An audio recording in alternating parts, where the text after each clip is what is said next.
안녕하세요. 커피 매니저 릴리스입니다. 채널에선 참 오랜만에 인사드리는 것 같아요. 제가 회사 채널에도 영상을 몇 개 올리다가 역시나 뭔가 좀 더 편하게 하고 싶은 이야기들을 할 수 있는 채널인 이 채널이 여전히 편하고 애착이 가기도 해서 다시 돌아왔어요. 최근에 코로나 시대에 결혼정보회사가 호황이라는 기사가 많이 올라오면서 결혼정보 업체의 문의가 굉장히 많아졌어요. 그래서 평일, 주말 할 것 없이 상담과 미팅과 코칭까지 굉장히 일이 많아지기도 했고, 또 지난주에는 굉장히 유명한 유튜버 양팡이라고 아시나요? 그분이 회사로 생방송 촬영을 오셔서 제가 직접 실시간으로 타로 상담도 해드리고 연애운도 봐드리고 했죠. 그 영상 조회수가 벌써 몇십만이 됐더라고요. 또 그 영상을 보시고 찾아오셔서 타로 상담과 결혼 상담 문의까지 해주시고 하니 올 봄에도 참 많이 바쁘겠구나 라는 생각을 하면서 그렇지만 열심히 영상 다시 꾸준하게 올려볼 생각이에요.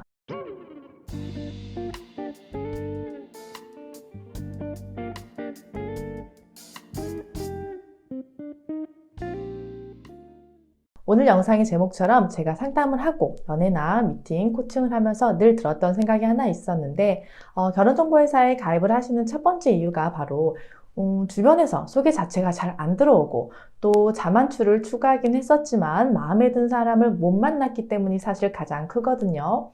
얼마 전에 공기업 취업하신 지 얼마 안 되셨다는 남자분이 문의를 주셨는데 나이도 아직 20대 후반이시고 해서 본인은 취업만 하면 소개팅이 많이 들어올 줄 알았대요. 그런데 시기가 시기인 것도 있었지만 몇 달 동안 소개가 한 건도 안 들어왔다는 거예요.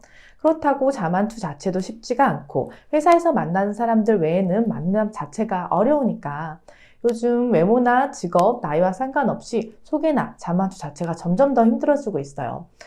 왜냐면 동호회나 사적인 모임들도 못하다 보니까 언택트, 온라인 만남이 점점 발달이 되고 있기는 하지만 어플이나 그런 데서 올라오는 사진들 믿을 수가 없고 개인적인 조건들 일일이 물어보기도 참 애매하기 때문에 이제는 어떻게 연애를 시작해야 할지조차도 모르겠다고 하시더라고요. 그러다 보니까 결혼정보회사를 찾아보게 되고 문의를 하게 되고 또 가입까지도 참 많이들 하시는데 요즘은 나이나 지역, 직업 참 다양한 분들이 두루두루 가입을 하시는 것 같아요. 만남을 주선해야 하는 입장에서는 너무 반가운 일이죠. 그만큼 다양한 분을 소개시켜 드릴 수 있으니까. 근데 여기서 굉장히 중요한 포인트가 하나 있어요. 자, 정말 고민하고 고민해서 회사를 정하고 상담을 하고 큰맘 먹고 가입까지 했다고 해요. 그 다음에 이제 미팅 주선이 들어가겠죠. 프로필 보내주고 상대방의 의사를 물어보고 해요. 그렇게 해서 한두 명 만나. 근데 잘 안 돼. 본인은 분명히 분위기도 좋았다고 생각하고 그래서 애프터도 했는데 상대방이 답이 없어요. 그래서 매니저 통해서 물어보니까 그냥 인연이 아닌 것 같다라고 했대요. 여기서 끝나면 어떻게 될까요? 그냥 그렇게 다른 분 또 만나면 끝일까요? 아니죠. 원인이 뭔지를 알아야 해요.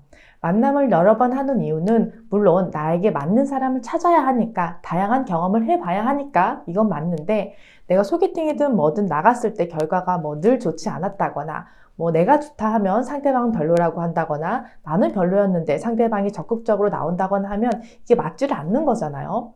그럼 내가 좋아하는 사람이 나를 마음에 들어 할 수 있게 만들어야 되는 거죠.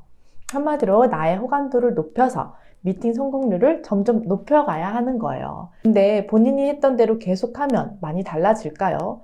물론 다양한 사람을 만나는 것만으로도 말하는 것도 늘고 대화의 스킬이나 센스 또 보는 눈 이런 것들이 조금씩 나아지기는 해요. 근데 이런 거는 사실 20대 때 다 끝냈었어야죠. 20대 때 이 사람 저 사람 자유롭게 다양하게 만나보고 사귀어보고 헤어져도 보고 그러면서 본인만의 가치관과 성향을 스스로 판단하고 나한테 맞는 사람을 볼 줄 아는 눈을 키워서 30대 때부터는 좀 가능성 있는 적어도 뒤통수 맞거나 호구되거나 버림받는 그런 만남은 하지 말아야 하잖아요. 근데 그걸 20대 때 못하고 30대가 돼서 뒤늦게 한 단계씩 밟으려고 하면 이게 당연히 힘들 수밖에 없죠. 그래서 이제 전문 매니저가 코칭을 들어가야 하는 이유예요. 우리가 예를 들어 운동을 해야겠다 마음을 먹었어. 홈트 하면 되죠. 근데 되나요? 잘 안 되죠. 그래서 어떻게 해요? 헬스를 끊어요. 싼 데 찾죠. 3개월 하면 얼마고 1년 하면 대박 할인. 그래서 1년을 끊어요. 1년 꾸준히 가나요? 안 가죠. 근데 여기서 예를 들어서 PT를 끊었어. 1회에 얼마 한 번 갈 때마다 얼마 계산이 딱딱 나와. 그럼 PT 가요 안 가요? 가죠. 돈 아까워서라도 가요. 그럼 뭘 해주죠? 트레이너가 자세 잡아주고 식단 잡아주고 힘들 때 응원까지 해줘요. 그렇게 하다 보면 내내 PT 안 해도 나중에는 혼자서도 어느 정도 잘 할 수 있어요. 연애도 마찬가지예요. 내가 막 타고났어. 조건도 좋아. 그럼 무슨 걱정이에요.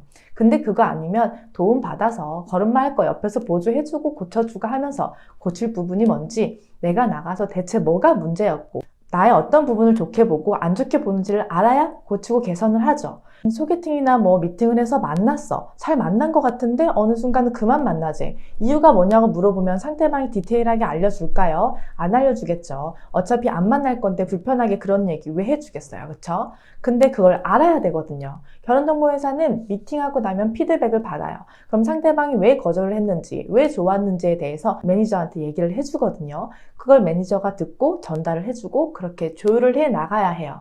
남자분들이 좀 모르시는 것들 중에 얼마 전에 만남을 했는데 남성분이 나왔는데 마스크를 턱에 내리고서 계속 얘기를 했대요.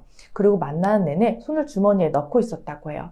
그 남자분한테 왜 그랬냐고 물어보니까 기억은 못해요. 습관이었던 거죠. 근데 여자분이 보기에는 뭔가 차분해 보이지도 않고 금방이라도 일어나고 싶어 하는 듯한 느낌을 받았다는 거예요. 실제 남성분은 사실 그런 마음이 전혀 아니었는데도 불구하고 이게 사소한 것 같아도 아니까 사소한 거지 몰랐으면 다음번에 나가서 또 그랬을 거예요. 결혼정보회사가 결혼 못한 사람들이 오는 곳이 아니라는 건 이제 많은 분들이 좀 아시는 것 같은데 근데 대체 어디서 들었는지 엄청 돈 많고 학교도 무조건 좋은 대학만 나와야 하고 이런 사람만 가입하고 여자들도 엄청 까다로운 여자들만 오는 줄 알았대요. 안 그렇거든요. 사람 사는 거 사실 비슷하죠. 다 잘난 사람이 어디 있겠어요. 이건 좋고 이건 안 좋고 그런 거 조율해서 서로 좋은 사람 만나고 안 좋은 사람은 안 만나고 이렇게 만들어가는 거지. 이제 봄이잖아요. 봄 되면 여자든 남자든 마음이 싱숭생숭하죠. 데이트도 하고 싶고 하다못해 드라이브 하면서 벚꽃이라도 보러 가면 얼마나 좋겠어요. 우리 포기하지 말고 연애하고 사랑하고 결혼하고 행복해졌으면 좋겠어요. 제 채널 보고 문의 주시는 분들께는 뭔가 애착이 좀 있어요. 그래서 유난히 더 제가 무료를 해서라도 좀 신경을 더 써드리려고 하는데 얼마 전에 또 우리 모태솔로 여성분이 첫 교제에 들어가서 제가 얼마나 뿌듯한지 몰라요. 여러분들도 할 수 있어요. 지금까지 타로 봐주는 커플 매니저 릴리스였습니다. 안녕.